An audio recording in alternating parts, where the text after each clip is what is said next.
ഹാ ഇനി റിമോട്ട് ഇങ്ങത്താ. നീ കുറെ സമയമായില്ലേ ടി വി കാണുന്നു? അമ്പട പുളിസോ, തന്നേനെ റിമോട്ട്. ഞാനിപ്പോൾ കാണാനിരുന്നിട്ടേ ഉള്ളൂ. അല്ലെങ്കിലും ചേച്ചിക്ക് കാർട്ടൂൺ ഇഷ്ടമില്ലല്ലോ. ചേച്ചി എന്തിനാ പിന്നെ കാണാനിരുന്നത്? ചേച്ചിക്ക് എണീച്ച് പോയിക്കൂടെ?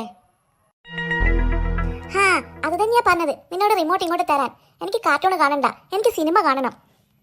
ഹാ സിനിമ കാണണമെങ്കിലേ അച്ഛൻ്റെ ഫോണ് നോക്കിക്കണ്ടോ. റിമോട്ട് ഞാൻ തരത്തില്ല, എനിക്ക് കാർട്ടൂൺ കാണണം. നിന്നോടാ പറഞ്ഞത് റിമോട്ട് ഇങ്ങോട്ട് തരാൻ. ചേച്ചിയോടാ പറഞ്ഞത് റിമോട്ട് തരില്ലാന്ന്.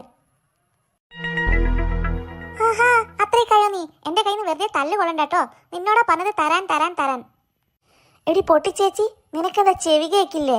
നിന്നോടാ പറഞ്ഞത് തരത്തില്ല തരത്തില്ല തരത്തില്ലാന്ന്. വേണമെങ്കിൽ പോയിട്ട് ഫോണിൽ നോക്കി കണ്ടോ നീ. വെറുതെ മനുഷ്യനെ ഡിസ്റ്റർബ് ചെയ്യാൻ വന്നോളൂ.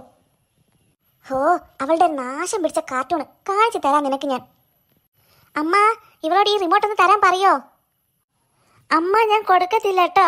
ഞാനിപ്പോൾ കാർട്ടൂൺ കാണാൻ തുടങ്ങിയിട്ടേ ഉള്ളൂ. എനിക്ക് വേണം റിമോട്ട്. അമ്മ ഇവളെ റിമോട്ട് തന്നിട്ടില്ലെങ്കിൽ ടി വി എന്തായാലും ഞാൻ ഓഫാക്കും കേട്ടോ. ഹാ തുടങ്ങി തുടങ്ങി. നാശം പിടിച്ച പിള്ളേരെ വഴക്കിടാൻ തുടങ്ങി. ഞാൻ ഇങ്ങനെ വിചാരിക്കായിരുന്നു എന്തേ രണ്ടിൻ്റെ സൗണ്ട് കേൾക്കാത്തതെന്ന്. അമ്മ ഒന്നിങ്ങോട്ട് വരുന്നുണ്ടോ? അമ്മ വന്നിട്ടൊരു കാര്യമില്ല. എന്തായാലും ഞാൻ റിമോട്ട് കൊടുക്കില്ല. ഹാ കാണിച്ചു തരാം രണ്ടിനും ഞാൻ. അക്കോ ചിന്നു, ദാ ഈ ഫ്രിഡ്ജിൽ ഒരൊറ്റ കപ്പ് ചോക്ലേറ്റ് ഐസ്ക്രീം കൂടെ ബാക്കി ഇരിപ്പുണ്ട്. നന്നായി പഠിക്കുന്ന, വഴക്കുണ്ടാക്കാത്ത, അമ്മയെ അനുസരിക്കുന്ന നല്ല മോൾക്ക് മാത്രമേ ഞാൻ ഈ കപ്പ് ഐസ്ക്രീം തരുള്ളൂ കേട്ടോ. ഐസ്ക്രീമോ? ഹാ ടി വി ഓഫാക്കിയിട്ട് വേഗം പോയി പഠിക്കാം. ഞാൻ വേഗം പോയി അമ്മയെ സഹായിക്കാം. എന്നാൽ മഴക്കാലമായതിനാൽ റോഡിൽ കുണ്ടും കുഴിയും കൂടി. ഇതിന്നൊക്കെ എപ്പോഴാണാവോ ഒരാശ്വാസം കിട്ടുക? 1 × 1 1, 2 × 2 4, 3 × 2 6. ഇതെന്തൊരത്ഭുതം! 4 × 2 8. ഇവിടെ എന്താ വല്ല മാജിക് സംഭവിച്ചോ? അച്ഛാ ആ കാലം അങ്ങോട്ട് മാറ്റിയേ. ഞാൻ ഇവിടേക്ക് ഒന്ന് തുടച്ച് വൃത്തിയാക്കട്ടെ.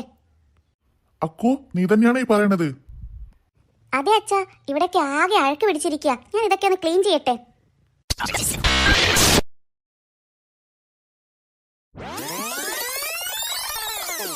ടെൻ × 2 20. അമ്മ എൻ്റെ ഹോംവർക്ക് മുഴുവൻ കഴിഞ്ഞു. ഞാൻ നല്ല കുട്ടിയായി മുഴുവൻ പഠിച്ചു. അമ്മ എൻ്റെ തുടപ്പും കഴിഞ്ഞു. ഞാൻ ഈ വീട് മുഴുവൻ വൃത്തിയാക്കി തുടച്ചു.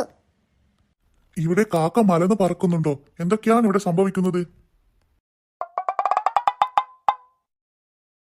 Hi ice cream. ആഹാ കൊള്ളാലോ. അപ്പോൾ 2 പേരും നല്ല കുട്ടിയായ സ്ഥിതിക്ക് ഞാനൊന്ന് ചോദിക്കട്ടെ. അമ്മ പറയുന്നതൊക്കെ അനുസരിച്ച് ഒട്ടും ദേഷ്യപ്പെടാതെ തല്ലുകൂടാതെ എപ്പോഴും ശാന്തനായി ഇരിക്കുന്നതാരാണ്? അമ്മ പറയുന്നതൊക്കെ അനുസരിച്ച് ഒട്ടും ദേഷ്യപ്പെടാതിരിക്കുന്നത് അത് നമ്മുടെ അച്ഛനാണ്. ആഹാ എങ്കിൽ പിന്നെ ഈ ഐസ്ക്രീം നമുക്ക് അച്ഛന് തന്നെ കൊടുക്കാം. കാരണം ഈ വീട്ടിൽ വഴക്കുണ്ടാക്കാത്ത ഒരേ ഒരു കുട്ടി ഈ അച്ഛൻ മാത്രമാണ്. നമ്മൾ ചെയ്ത പണികളൊക്കെ വെറുതെ ആയല്ലോ. ചേച്ചി ഇനി മേലാൽ നമ്മൾ നല്ല കുട്ടികളാവാൻ ശ്രമിക്കരുത്.